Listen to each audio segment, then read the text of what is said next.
അതുപോലെ നിങ്ങളും പാപത്തിന് മരിച്ചവരാകുന്നുവെന്നും നമ്മുടെ കർത്താവ് യേശു മിശിഹാ മൂലം ദൈവത്തിന് ജീവിക്കുന്നവരെന്നും സ്വയം കരുതിക്കൊള്ളണം. റോമാലേഖനം 6-ാം അധ്യായത്തിൻ്റെ 11-ാമത്തെ തിരുവചനം. ക്രിസ്തീയ ജീവിതം എങ്ങനെ നയിക്കണം എന്നുള്ളതാണ് ഈ വാക്യത്തിലൂടെ അപ്പോസ്തലനായ പൗലോസ് പറഞ്ഞിട്ടുള്ളത്. അതുപോലെ നിങ്ങളും പാപിക്ക് വേണ്ടി കർത്താവായ യേശുക്രിസ്തു എന്ന പരിശുദ്ധൻ മരിച്ചു.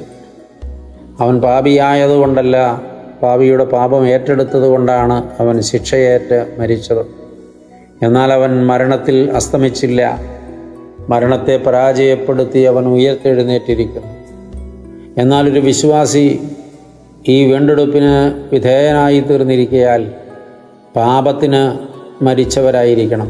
പാപത്തിൽ മരിച്ചവരല്ല, പാപത്തിന് മരിച്ചവരായിരിക്കണം. പാപവുമായി ബന്ധമില്ലാത്തവർ, പാപവുമായി കോംപ്രമൈസ് ചെയ്യാത്തവർ, പാപത്തിന് പിടികൊടുക്കാത്തവർ, പാപത്തിൽ നിന്ന് അന്യവൽക്കരിക്കപ്പെട്ടവർ ആയിരിക്കണം. നമ്മുടെ കർത്താവ് യേശു മിശിഹാ മൂലം ദൈവത്തിന് ജീവിക്കുന്നവർ ആയി സ്വയം കരുതിക്കൊള്ളണം. ഞാൻ ജീവിക്കുന്നു എനിക്ക് വേണ്ടിയല്ല, ദൈവത്തിന് വേണ്ടി. ദൈവത്തിന് വേണ്ടി ഞാൻ ജീവിക്കാൻ കാരണം എനിക്ക് വേണ്ടി മരിച്ച യേശുക്രിസ്തുവിൻ്റെ ത്യാഗപൂർണമായ യാഗമാണ്. അതുകൊണ്ട് ഞാൻ ഇന്നായിരിക്കുന്നത് എൻ്റെ കർത്താവ് മുഖാന്തിരമാണ്. കർത്താവായ യേശു മിശിഹാ മൂലം നാം ദൈവത്തിന് ജീവിക്കുന്നവരായി സ്വയം കരുതിക്കൊള്ളണമെന്നാണ് ഇവിടെ ഓർമ്മപ്പെടുത്തുന്നത്. ദൈവം അനുഗ്രഹിക്കട്ടെ. ഒത്തിരി സ്നേഹത്തോടെ പാറക്കരയച്ചൻ.